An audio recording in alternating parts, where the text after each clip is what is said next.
Hello, good morning. Happy Monday. It is 11:30 a.m. and it is this Monday's edition of Weather Where You Are.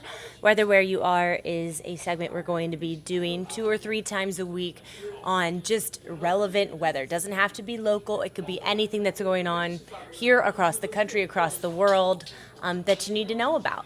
I'm meteorologist Ella Dorsey. You guys already knew that, right? So this is an update today on the hurricane season, because if you guys were watching Atlanta News First last week, we actually had our first tropical depression in the Gulf of Mexico, okay? So very early start to hurricane season, so I kind of want to give you guys an update on what to expect as we head through the hurricane season, which again started on June 1st. So let's take a look at the last 3 years. 2020 was an extremely active season. We had 30 named storms, 14 hurricanes, and 7 major hurricanes.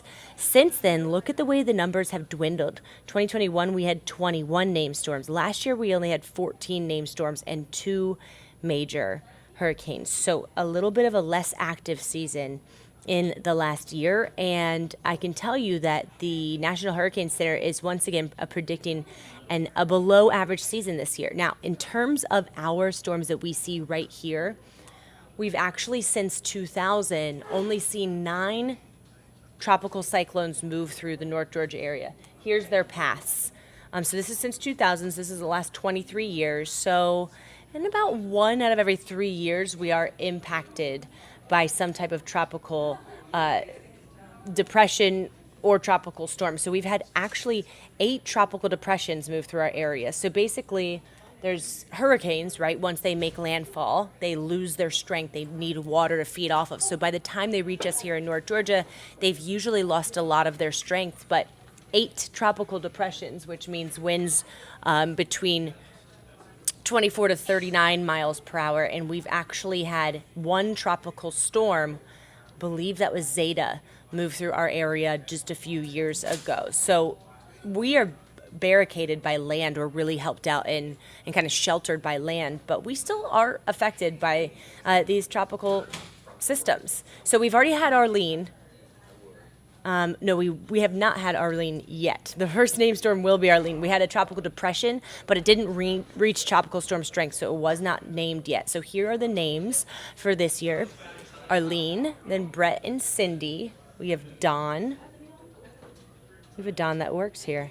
Emily, Franklin, Gert, Harold, Adalia, Jose, Katia, Lee, Margot, Nigel, Ophelia, Philippe, Rena, Sean, Tammy, Vince, and Whitney.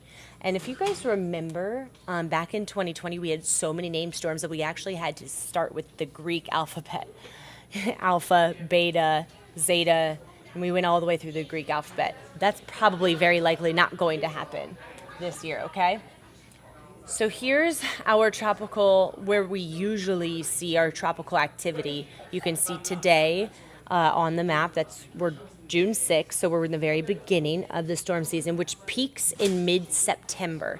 That's when ocean waters are the warmest. That's when we see our most activity. We also see a lot of activity in October, I'll tell you that.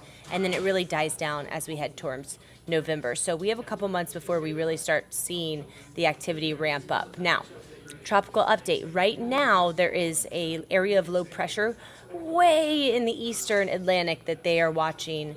A very low-end chance that this could develop into a system in the next 2 days. It's in the northern Atlantic. At this time of year, the northern Atlantic is cooler. The waters are cooler, so it's really hard for these systems to develop. I highly doubt that this will become anything, but it just shows you that they are watching these systems this time of year, okay?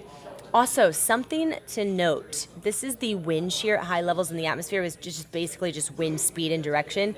Look at the red area. That is a lot of wind shear off of the coast of Africa. You're looking right smack dab in the middle of the Atlantic right now. If you look east, you can see Africa. That wind shear at high levels, it really rips apart thunderstorms, so it keeps development from happening. And we're supposed to be entering into a El Nino year, which is just an oceanic pattern. El Ninos usually mean lesser activity in the Atlantic because that wind shear stays high over waters. So we're likely to see this wind shear a lot throughout the year. So in this main development region, especially in the later months when the ocean warms, so July, August, some of that wind shear could really keep hurricanes from forming. So that would be good news. It would mean a less active season. That's something that we're just going to have to wait and see. But the National Hurricane Center is predicting a below average season. So we'll just have to wait and watch and see. But like I said, in the last couple years, we have seen that activity dwindle just a little bit. But you guys know the last couple years, it only takes one storm. And we've had a major hurricane. Last year, even though it was an average season, we had Ian, which really destroyed the Fort Myers area. So it just takes one, okay? So that is the update. Nothing that you will see here in the coming days. Over the next week or 2 weeks, it does not look like we're going to see any tropical systems here locally. Okay, guys, if you have any questions, leave them below, and I will make sure to come back and answer them. If not, have a great day. Jen will see you on Atlanta News First at noon.